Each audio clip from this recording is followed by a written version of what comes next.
এই লেকচারে আমরা শুরু করব কনস্ট্রাক্টর কিসের দরকার পড়ে আমাদের অবজেক্ট ওরিয়েন্টেড প্রোগ্রামিং কনসেপ্টে। তো কনস্ট্রাক্টর এখানে কি বলছে ব্যাপারটা প্রথমে সেটাকে ক্লিয়ার করে নেব। গত লেকচারসে আমরা দেখে এসেছিলাম যে local static member variables, static member function কীভাবে কাজ করে এগুলো বৃত্তান্তগুলো দেখেছিলাম, কিন্তু ওখানে একটা মেন প্রশ্ন থেকে যায়। যখনই আমরা ভেরিয়েবলের কথা বলি, একটা ক্লাসের মধ্যে দু রকমের ভেরিয়েবল হয়, যেটা প্রথমেই আমি বলেছিলাম একদম বিগিনিং অফ দ্য লেকচারসে যখন উপসের প্রপার্টি আমরা পড়াই, তখন আমি বলে দিয়েছিলাম যে আমাদের দু ধরনের ভেরিয়েবলস হয়। একটাকে বলা হয় হচ্ছে মেম্বার ভেরিয়েবলস, একটাকে বলা হচ্ছে বা ইনস্ট্যান্স ভেরিয়েবলও বলতে পারি, আরেকটাকে বলা হয় স্ট্যাটিক ভেরিয়েবল। তাহলে আমি যদি ভেরিয়েবলটা যদি উপসে আমি লিখি, এখানে ভেরিয়েবল দু ধরনের হয়ে যাচ্ছে, একটা স্ট্যাটিক হয়ে যাচ্ছে, স্ট্যাটিক মেম্বার ভেরিয়েবল বলতে পারি, আরেকটাকে কি বললাম, ইনস্ট্যান্স ভেরিয়েবল। এই হচ্ছে বেসিক গল্পটা কিন্তু আমাদের ছিল। তো সেই সূত্রে দাঁড়িয়ে আজকে যে গল্পটা হবে, স্ট্যাটিকের ব্যাপারটা তো অলরেডি জেনে গেছে, কীভাবে আমরা ইনিশিয়ালাইজ করবো, কীভাবে লিখবো, বৃত্তান্ত আমরা প্রিভিয়াস লেকচারে দেখে চলে এসেছি। এইবার আমরা যে মেনলি ডিল হবে এখন আমাদের কিন্তু ইনস্ট্যান্স ভেরিয়েবলের উপর। ঠিক আছে, ইনস্ট্যান্স ভেরিয়েবলটা কিন্তু প্রত্যেকটি অবজেক্ট বেসিস কিন্তু তাদের ভ্যালুগুলো চেঞ্জ হয়ে যায়। প্রিভিয়াস লেকচারসে খুব ভালো করে এক্সাম্পল দিয়ে আমি এগুলো জিনিসগুলো বলে দিয়েছি, জিনিসটা আশা করি এগুলো সব ক্লিয়ার হয়ে গেছে। তো এবার প্রশ্নটা হচ্ছে যে প্রত্যেকটি অবজেক্টের যে মধ্যে যে ইনস্ট্যান্স ভেরিয়েবলগুলো আমরা রাখছি, তাদের ভ্যালুগুলো প্রত্যেকটু অবজেক্ট টু অবজেক্ট ভ্যারি করে। যেরকম আমি সিম্পল কথা বলি যে আমাদের যদি একটা ক্লাস ধরে নাও 10, একটা ক্লাস রয়েছে যে কোনো একটি স্কুলের, সিম্পল আমি বলি ক্লাস 10 যদি বলি, 10-এর মধ্যে ধরে নাও 50টা বাচ্চা আছে। 50টা বাচ্চার কিন্তু হাইট এক হবে না, 50টা বাচ্চার কিন্তু গায়ের রং এক হবে না, সেরকম 50টা বাচ্চার কিন্তু ওয়েট এক হবে না। তাহলে এই যে প্রপার্টিসগুলো বলতে পারি, তাহলে এগুলোকে আমরা সিম্পল কি বলতে পারি? আমরা যখন ক্লাসকে বলি তখন বলি কিছু বিহেভিয়ার্স, কিছু প্রপার্টিস। বিহেভিয়ার্স বলতে গেলে আমি সিম্পল বলতে পারি আমাদের ফাংশনের কথা বলি, আর প্রপার্টিস বলতে গেলে তার যে ভেরিয়েবলসের কথা বলি। আমি এইভাবেই ম্যাপিং হয় অ্যাকচুয়ালি উপসে। তো সেই সূত্রে দাঁড়িয়ে যে এই প্রপার্টিসগুলো যে বললাম, যেটা হচ্ছে হাইট, ওয়েট, কালার, এগুলো সবার আলাদা আলাদা। তো এই রকম জিনিসগুলোকে আমরা বলে আসি যে ইনস্ট্যান্স ভেরিয়েবল বা ইনস্ট্যান্স মেম্বার ভেরিয়েবল। তো এদের ভ্যালুগুলোকে কী করে অ্যাসাইন করবো, এখানে আমাদের main ideology, how to assign the value of objects instance variable. যে কোনো অবজেক্ট তৈরি করলাম ওবি বলে, তার মধ্যে ধরে নাও অবভিয়াসলি আমার যদি ক্লাসে দুটো ইনস্ট্যান্স ভেরিয়েবল হয় এ আর বি, এই এ বির ভ্যালুগুলোকে অ্যাসাইন করতে গেলে আমাদের অবজেক্টের মধ্যে আছে এ বি, যেটা কিনা অবভিয়াসলি ক্লাসেরও মানে ক্লাসের মধ্যেই লিখেছি আমরা, ক্লাসে কীভাবে ভেরিয়েবল লিখি ইনস্ট্যান্স ভেরিয়েবল সেটা আমরা অলরেডি জানি। তো আমার এই অবজেক্টের মধ্যে এ বি যে ইনস্ট্যান্স ভেরিয়েবল আছে, তাদের মধ্যে ভ্যালু কিভাবে অ্যাসাইন করব, ফার্স্ট কোশ্চেন আমাদের চলে আসে। তো এই রকম এই ইনস্ট্যান্স ভেরিয়েবলের ভ্যালুগুলোকে অ্যাসাইন করতে গেলে প্রত্যেকটি অবজেক্টের আমাদের কি লাগে, আমাদের লাগে হচ্ছে কনস্ট্রাক্টর। তাহলে ফার্স্ট এই কনসেপ্টটা ইন্ট্রোডিউস হলো। কনস্ট্রাক্টর কী জিনিস? কনস্ট্রাক্টর হলো একটা member function of a class. কি বুঝলাম? Member function of the class, basic কথায়। দ্বিতীয় কথা কি বলছে, কনস্ট্রাক্টরের নাম। তাহলে আমরা বুঝলাম কনস্ট্রাক্টর একটা মেম্বার ফাংশন, নর্মাল একটা ফাংশনের কথা বলছি। আমরা স্ট্যাটিক ফাংশনও দেখেছি প্রিভিয়াস লেকচারে, তো আমরা ফাংশন কি জিনিস আশা করি আমাদের প্রবলেম হওয়া উচিত না। কনস্ট্রাক্টর হলো একটা member function of the class, আর name of the constructor is same as the name of the class. এটা কিন্তু খুব ইম্পর্টেন্ট, মানে একটা কনসেপ্ট বা কি পয়েন্ট বলতে পারি, যে কনস্ট্রাক্টরের নাম আর ক্লাসের নাম, মানে কনস্ট্রাক্টর তো একটা ফাংশন। তাহলে হিসাব মতন তোমরা এইভাবে ভাববে, ক্লাসের মধ্যে একটা ক্লাস তুমি লিখেছো, তার মধ্যে যে ফাংশনটা আছে সেই ফাংশনের নাম আর যদি ক্লাসের নাম যদি এক হয়ে যায়, তাহলে তুমি সেই ফাংশনটাকে বলবে কনস্ট্রাক্টর। তার মধ্যে কি কাজ করতে পারি, কনস্ট্রাক্টরের মধ্যে সিম্পল একটাই, আমি ওখানের মধ্যে কোনো অন্য কিছু করব না, কোনো লজিক লিখবো না আমার কোডের, আমি সিম্পল একটা কাজই করব, আমার যে ইনস্ট্যান্স ভেরিয়েবলগুলো আছে তার ভ্যালু অ্যাসাইন করার কাজই হচ্ছে কনস্ট্রাক্টরের। সিম্পল ঘটনা। আশা করি জিনিসটা বুঝতে পেরেছি। আরেকটা কথা, যে একটা কি পয়েন্টের মধ্যে একটা আছে, যে কনস্ট্রাক্টরের কিন্তু কোনো রিটার্ন টাইপ হয় না। মানে কনস্ট্রাক্টর তো যেহেতু একটা ফাংশন, আর প্রত্যেকটা ফাংশন যখন লিখি তার একটা রিটার্ন টাইপ লিখি, নয় ভয়েড দিই, ভয়েড মানে নো রিটার্ন, কোনো কিছু রিটার্ন করবে না। আর না হলে কি, যেটা রিটার্ন করবে তার টাইপটা, সেটা ক্যান বি ইন্ট হতে পারে, সেটা ক্যান বি ফ্লোট হতে পারে, সেটা ডাবল হতে পারে, লং হতে পারে, যেটা রিটার্ন করছে তার টাইপটা আমি মেনশন করি। এটা হচ্ছে বেসিক ফাংশনের আমাদের সিনট্যাক্স। ঠিক আছে, তো কিন্তু কনস্ট্রাক্টরের কোনো রিটার্ন টাইপ কিন্তু হবে না। আমরা কনস্ট্রাক্টরের মধ্যে কোনো রিটার্ন কিওয়ার্ড লিখি না। ঠিক আছে। আর দ্বিতীয়ত কনস্ট্রাক্টর মানে একটা ফাংশন, তো আমরা জানি তার আগেও কোনো রিটার্ন টাইপ কোনো মেনশন করি না, ডাইরেক্ট আমাদের ক্লাসের নাম ব্র্যাকেট ওপেন ব্র্যাকেট ক্লোজ। আমি প্র্যাকটিক্যালি দেখাবো কীভাবে লিখতে হয়, চিন্তার বিষয় নেই। তা কনস্ট্রাক্টরের ওয়ার্কিং কি, কেন এই কনস্ট্রাক্টরের ব্যবহার করেছে প্রথমেই আমি বলে এখানে এসেছি গল্পতে, যে কনস্ট্রাক্টর হচ্ছে একটা ইনস্ট্যান্স মেম্বার ফাংশন এবং ওটা আমাদের স্ট্যাটিকও হবে না। এটাও কিন্তু ইম্পর্টেন্ট একটা কিওয়ার্ডের মধ্যে আমরা বলতে পারি কথা, যে কনস্ট্রাক্টর হচ্ছে একটা ইনস্ট্যান্স মেম্বার ফাংশন। তাহলে আমরা জানতাম দু রকম ফাংশন হয়, স্ট্যাটিক মেম্বার ফাংশন আর ইনস্ট্যান্স মেম্বার ফাংশন। তো কনস্ট্রাক্টর হলো একটা ইনস্ট্যান্স মেম্বার ফাংশন এবং ওটা কিন্তু স্ট্যাটিক কোনোদিন হবে না। আর কনস্ট্রাক্টরের ওয়ার্কিং কি, আমাদের ইনস্ট্যান্স ভ্যারিয়েবলের ভ্যালু ইনিশিয়ালাইজ করার জন্য আমরা কি ইউজ করি, কনস্ট্রাক্টর ইউজ করি, সিম্পল। তাহলে what is the working of constructor, to initialise the instance variable value. প্রত্যেকটি অবজেক্টের মধ্যে যে ইনস্ট্যান্স ভেরিয়েবল আছে তার ভ্যালু ইনিশিয়ালাইজ করার জন্য আমরা কনস্ট্রাক্টর ইউজ করি। এটা হচ্ছে একটা বেসিক গল্প কথা। তো আশা করি মোটামুটি ব্যাপারটা কিন্তু আমরা কনস্ট্রাক্টরের কনসেপ্ট এটা বুঝতে পেরেছি। চলে আসি এবার আমরা যাবতীয় কনসেপ্টটা আমরা এবার প্র্যাকটিক্যালে করে দেখি, যে জিনিসটা আমরা কি বুঝছি, কনস্ট্রাক্টর কীভাবে লিখবো তার একটা প্র্যাকটিক্যাল এক্সপিরিয়েন্স আমরা এখান থেকে পাবো। চলে আসি, আমি ধরে নাও এরকম বেসিক আমি ফরম্যাটটা করে রেখি যাতে আমাদের সময় কম লাগে।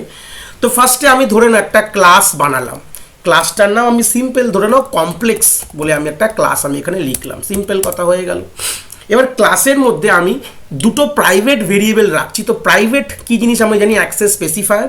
তো প্রাইভেট আমাদের দিতে হলে বাই ডিফল্ট না লিখলেও প্রাইভেট, তো আমি এখানে লিখে দিলাম, জিনিসটা তোমাদের কিরকম দেখতে হয় তোমরা দেখলে। প্রাইভেট দেওয়ার পর আমি লিখলাম ইন্ট এ কমা ইন্ট বি, এই দুটো আমি ভ্যারিয়েবল এখানে ডিফাইন করলাম। ঠিক আছে, সিম্পল বলতে আমি ডিক্লেয়ার করলাম, ডিফাইন মানে সিম্পল ডিক্লেয়ার করলাম বলতে পারো, কোনো অসুবিধা নেই। এরপর আমাদের কিন্তু কি বলেছিলাম, কনস্ট্রাক্টর হচ্ছে মেম্বার ফাংশন, যেটা কিনা স্ট্যাটিক হবে না। আরেকটা কথা বলছি, কনস্ট্রাক্টরকে আমরা কোনোদিন প্রাইভেট রিজিয়নও লিখি না, কেন কনস্ট্রাক্টর লিখতে পারি অসুবিধা নেই, বাট আমরা সচরাচর সবসময় কী করে থাকি, ওটাকে পাবলিক রিজিয়নেই আমরা কনস্ট্রাক্টরটাকে লিখি। এই জন্য পাবলিক বলে আমরা একটা আলাদা অ্যাক্সেস স্পেসিফায়ার আমরা মেনশন করে দিলাম। তার মানে কি, প্রাইভেট লেখা মানে ওই রিজিয়নটা প্রাইভেট, ওই রিজনে যা লিখবো ওটা প্রাইভেট অ্যাক্সেস স্পেসিফায়ার, মানে আউটসাইড থেকে কখনো অ্যাক্সেস পাবে না। আর পাবলিক লেখা মানে হচ্ছে আমাদের গল্পটা হচ্ছে, তাহলে ওটা পাবলিক রিজনে চলে আসলো, পাবলিক রিজনে আমরা এবার আমাদের কনস্ট্রাক্টরটা লিখবো। বলেছিলাম কি, কনস্ট্রাক্টর হচ্ছে ফাংশন, তাহলে ফাংশন মানে আমাদের একটা তার একটা রিটার্ন টাইপ কিন্তু হবে না, তাই জন্য আমরা প্রথমে আমরা ডাইরেক্ট কি লিখে দেবো, আর কনস্ট্রাক্টরের নাম আর ক্লাসের নাম এক হবে। তাহলে দেখো কমপ্লেক্স দুটো কিন্তু জিনিসটা এক, আর তাই জন্য আমরা দিলাম ব্র্যাকেট ওপেন আর ব্র্যাকেট ক্লোজ করে দিলাম, সিম্পল দিয়ে জিনিসটাকে আমরা ব্র্যাকেট ওপেন করে দিলাম। ঠিক আছে, হয়ে গেল।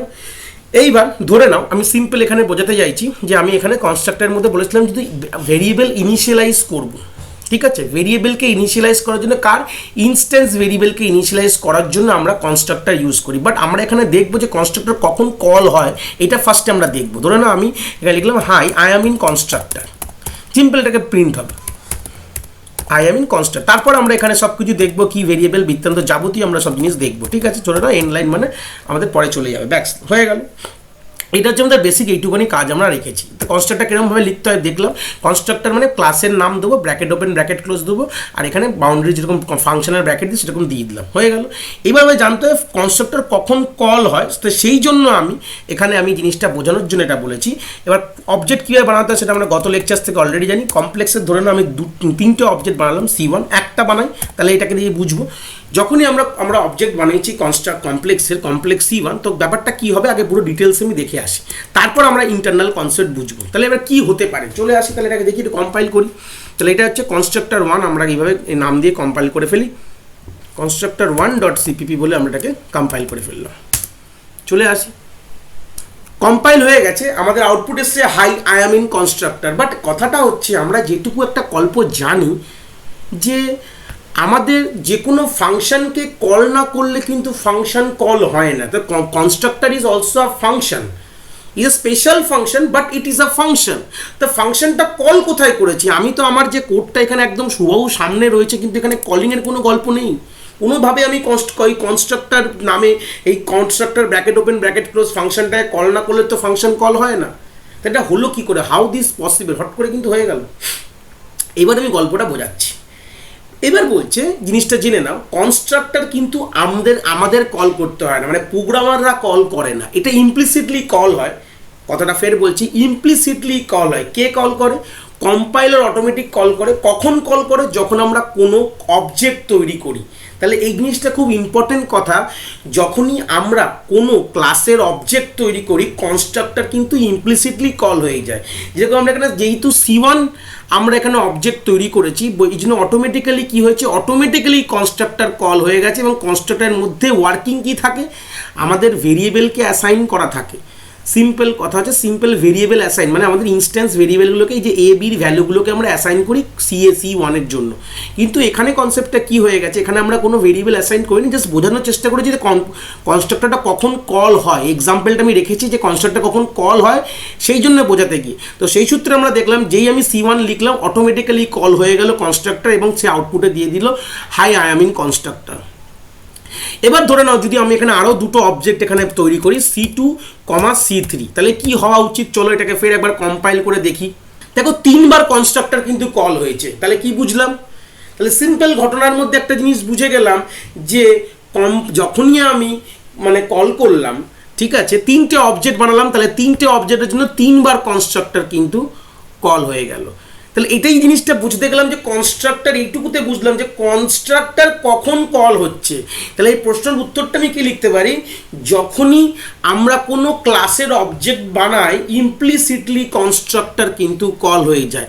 তার একটা পুরো রিটেন ডকুমেন্টও আমরা এখানে দেখে ফেলি। আমরা যে এক্সাম্পলটা এখানে আমরা দেখলাম সেই এক্সাম্পলটা এখানে আমরা লেখা রয়েছে যে আমাদের 3বার কনস্ট্রাক্টর সেপারেটলি কল হয়েছে 3টে অবজেক্টের জন্য।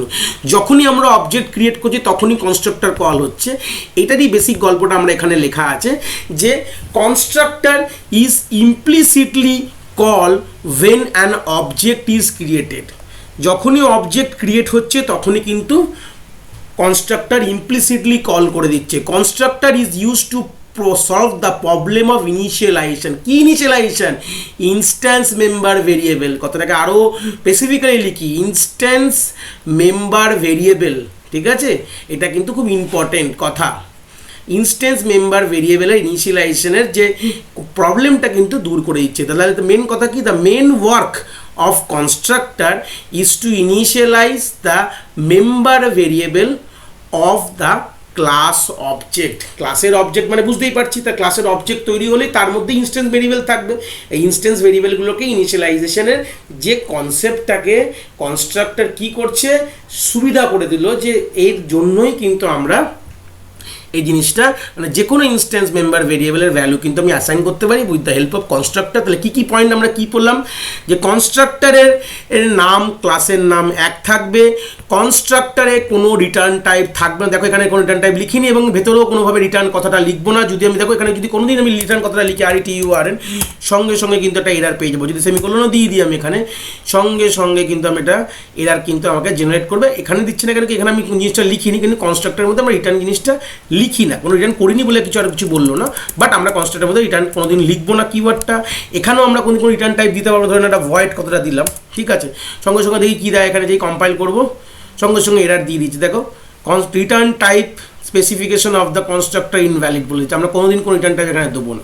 কনস্ট্রাক্টরের নাম, ক্লাসের নাম এক হলেই তবেই কিন্তু এটা কল হবে, ঠিক আছে? যখনই অবজেক্ট তৈরি করব তখনই কিন্তু কল হয়ে যাবে। এই হচ্ছে বেসিক বৃত্তান্ত গল্প। এখানে কনস্ট্রাক্টরটা আমি শেষ করলাম। পরের লেকচারে আমরা দেখবো যে টাইপস অফ কনস্ট্রাক্টর কী কী আছে। আশা করি কনস্ট্রাক্টর তোমরা বুঝতে পেরেছো।